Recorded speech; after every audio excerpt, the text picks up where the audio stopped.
Hey, what's going on everybody? Welcome back to another video. This one is going to be on what wedding photography taught me as an entrepreneur. I was actually a full-time wedding photographer from the ages of 16 to really just barely turning 17. That whole year, that whole 16th year was all wedding photography. That's all I thought about, but sadly I lost all of my gear in a house fire and was sort of forced to find another way to go. And I ended up really liking digital marketing and loving personal branding way more than I ever loved wedding photography. I could make so much more impact in people's lives, but look, here's what I learned as a wedding photographer at that time. Don't get it confused, don't get it confused. Yeah. I'm in tune, I'm in tune, I'm in tune, yeah. I'm in tune, I'm in tune, I'm in tune. So first of all, looking back on my wedding photography escapades, I want to give some advice to those of you who are going through that process, because I had a bunch of fun getting to do it and I absolutely loved it. But the biggest thing that really got in my way was my confidence at the time. At the time, I had a really low sort of confidence level. I really didn't believe in my ability to execute. I didn't believe in my ability to hold myself high the day of. And frankly, wedding photography was what fixed it, but it's also what challenged it. So when I was going through that process, I was forced to be in environments where I had to step up and lead an entire wedding day. As a 16-year-old kid, I had to coordinate a bunch of different people, and though for some people it might not sound like a lot of work, for me it was a freaking ton of work, and for a lot of people it's a ton of work because this is a wedding. This is an actual wedding. This is somebody's day that they've planned for the last year and a half sometimes, and now you're just in charge of it and you're just doing it. And at 16, I had the confidence, thanks to wedding photography, to do that. And so the absolute biggest thing that wedding photography gave me was that confidence, and my biggest advice for those of you who are going into it is to just say screw it and go, because trust me, if you trust yourself at all, which most people do, even though consciously they don't think they do, subconsciously, you have a lot of willpower and you have a lot of strength to actually execute and do the things that you have to do. And so there's a quote that I love by a guy named Ed Milet, and some of you may know him, and he says, that which you tolerate and that you don't hate, you'll allow. So that what you don't hate, you'll eventually tolerate, right? And so what I realized is that applied to me on the wedding day, because what I really absolutely hated the idea of was being a horrible, socially awkward wedding photographer that couldn't take charge of the day and couldn't actually get the things done. And I learned really quickly that I have the subconscious willpower to just step up and just kind of be the guy that I saw myself wanting to be. And so that was an incredible breakthrough for me at the time. I realized that I wasn't stuck to the paradigm that I grew up with low self-confidence, low self-esteem, lack of opportunity around me in my own head supposedly, and all kinds of these sort of bubbles that I lived in. But I realized I could step out and just do my own freaking thing and be the man that I saw myself to be, and just literally just by choosing to be that day in, day out. So it was a really, really neat experience. And that's the main thing that wedding photography taught me was, look, you're in charge. It was a, here's this thing, Trey, here's wedding photography, here's photography, make it a business through weddings. It taught me so much about myself. And next to that, almost just as importantly, it taught me basic people skills. And I believe it's Dale Carnegie, or Andrew Carnegie actually, who said that the biggest asset that he had in creating the millions that he never spent, that he actually gave away, was his people skills. And he ran a massive steel manufacturing company in the early, I believe, 30s or 40s. And he actually sold it for a couple $100 million in the 40s, and then actually helped a steel company in Bethlehem grow itself to bigger than the one that he just sold. And he didn't know a thing about steel. He admitted publicly he doesn't know crap about steel. What he knew was people. What he understood was people. And so wedding photography, as much as I sometimes forget, is the reason that I'm able to connect with people, and is the reason that I'm able to be be the person that I want to be to people. It taught me how to step up in a situation and be exactly who I need to be, because it's such a pressurized, there's so much on your shoulders in the moment, and so you have to perform on such an incredible level for 8 hours straight. And it showed me that no matter how worn out I am, I have the physical willpower to do the things that I want to do. And frankly, I credit that experience for allowing me to do good things in my current entrepreneurial career, which is through personal branding and digital marketing. And so now from wedding photography, taking the people skills and the self-awareness that I got from wedding photography, even though it only lasted a year and a half, it made me good money. I charged $2,000 to $3,000 for a wedding. At 16, that's a lot of money. But But I did it for like a year and a half, and the biggest asset that it gave me wasn't the money. The biggest asset that it gave me was the conscious experience of knowing that I can step into another light and be another person when I'm needed to be. And when I applied that to my current entrepreneurial journey, which is through digital marketing, personal branding, all these amazing things that I've gotten to do, a little bit of e-commerce here and there, right? Like, I've realized that I have the power to just completely change my life from the ground up. And that has been the greatest asset for me as a young 18-year-old entrepreneur. I'm a high school dropout. I recently bought one of my dream cars. I'm actually looking at it. It's a BMW 528i, and for a lot of people that's nothing. For a lot of people that's a freaking nice car, and it is for me. I absolutely love it.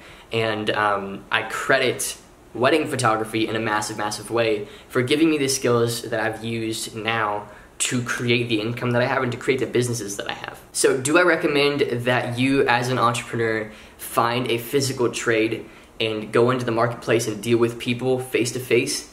Absolutely. I feel like there's too many digital entrepreneurs in this like space that are willing to hide behind their computer screens a little bit, right? And they kind of distance themselves from their customers because it's actually like easier to do that, and I can attest to that. I'll do that. I'll just run a promotion that I don't really like and that I don't really think is actually good, and I'm just like, it's okay, you know, I'll never meet these people, whatever.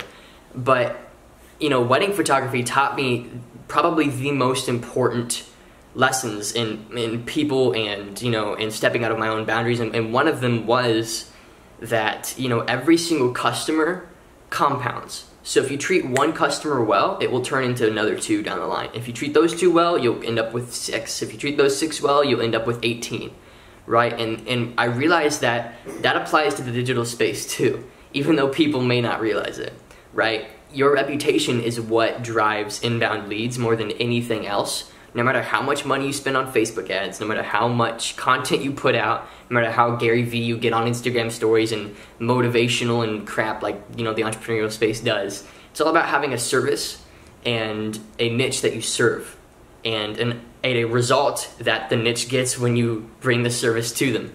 And if the result is good enough, the niche spreads you, right? And so as a digital marketer, people kind of hide behind their cameras. They hide behind their computer screens sometimes. Not everybody makes videos like this. But as a digital marketer, it's very easy to just distance yourself from your target audience. And as a wedding photographer, it taught me that my customers are completely gold. And so that's really why I believe that I stand out for a lot of people as a digital marketer. And that's why I believe I'm able to, you know, connect with people on such like an intimate level. Like my students, my core coaching students, are like some of my best friends. Even though they're paying me lots of money to work with me, we're able to connect on just a really intimate and like friend-like level and come together on issues and be able to hold each other accountable to things, because I know that my customers are gold, and I credit wedding photography for that, right? So now I'm able to, like, from wedding photography, I learned that selling the information online made me more money. So I actually made a wedding photography course, and I actually sold it on this exact channel forever ago, and it made me a whole lot of money. It was like my first month selling a course, and I realized, okay, I should probably pursue this because I lost my gear in a fire. Let me see if I can do this full time. So I picked a niche, e-commerce. I'm like, okay, e-commerce, here we go. I'm gonna learn about e-commerce. I'm gonna sell a course on e-commerce, and I generated tons of results for my students, and it was an absolute blast. Now I'm realizing, okay, I need to come out with a course that teaches people how to do what I just did, which is build an audience and bring them value at scale through information products. So now I'm working on impact income, which will help people to do exactly what I'm doing here on this YouTube channel, which is just gonna be a freaking cool course. I cannot wait for that thing to come out. But that being said, I credit wedding photography for being the beginning of my journey. And honestly, it has been an incredible ride so far, and I can't wait to see where it goes from here. I think every digital entrepreneur, every single digital entrepreneur, like, you know, the laptop lifestyle entrepreneurs, need to have a physical trade at some point. They need to have something where they get, you know, emails, which means they have to go to Starbucks to meet their client and then try to pitch them on their service at Starbucks, which is what I had to do like 60 times. And it taught me it made me a beast. Like by 17, I was just a salesman. Like, and I get messages all the time now. People are like, holy cow, like you're an incredible salesman. Well, it's because I had to do it physically. And not a lot of people have to do that. So I always, whenever a salesman comes to my door for like AT&T or whatever, I'll just, I'll like shake their hand like, bro, you're gonna be a beast by the end of this. I can't wait. And actually what's funny is I'm hosting a physical, in-house mastermind soon, and an AT&T guy came to the door to try to sell me on AT&T stuff, and I actually sold him on the physical event. So like that's how this is supposed to go. You're supposed to trust your products and be able to sell them. And wedding photography or any physical trade like plumbing or electrician or whatever, something like that, it teaches you so much about sales, and it teaches you about human psychology, and you begin to become just this freaking, like, you can read people now. And it was an incredible thing for me to get to do. So that's the end of the video. I think I'm gonna end it here. That's what wedding photography did to me as a digital entrepreneur, as someone who's now making a full-time income online, servicing clients, getting paid upwards of multiple thousands of dollars a month for courses online. And I have clients that pay me $1,500 a month, $900 a month, $2,000 a month, or whatever, for coaching and consulting and helping them with their marketing. And like, this is where I am now. But wedding photography honestly was an incredible start, and I still shoot weddings every now and again. I'll still take them on because I just love doing it. So if you're willing to pay me $3,000 bucks, I'll fly out and freaking shoot your wedding because it's fun, and that's just how I roll now. But anyway, thanks again for watching. Hope you guys enjoyed. Hope I brought you a little bit of perspective on my journey as a wedding photographer to digital entrepreneur, and really what that looks like and the benefits of having a physical trade, because I think everybody should have one at some point. So again, thanks for watching. Hope you enjoyed. Leave a comment down below. Anything that I taught you, anything that you learned, leave a like if I brought you value, and I'll see you in the next one. Don't get it confused, don't get it confused. Yeah. I'm in tune, I'm in tune, I'm in tune, yeah, yeah. I'm in tune, I'm in tune, I'm in tune, yeah.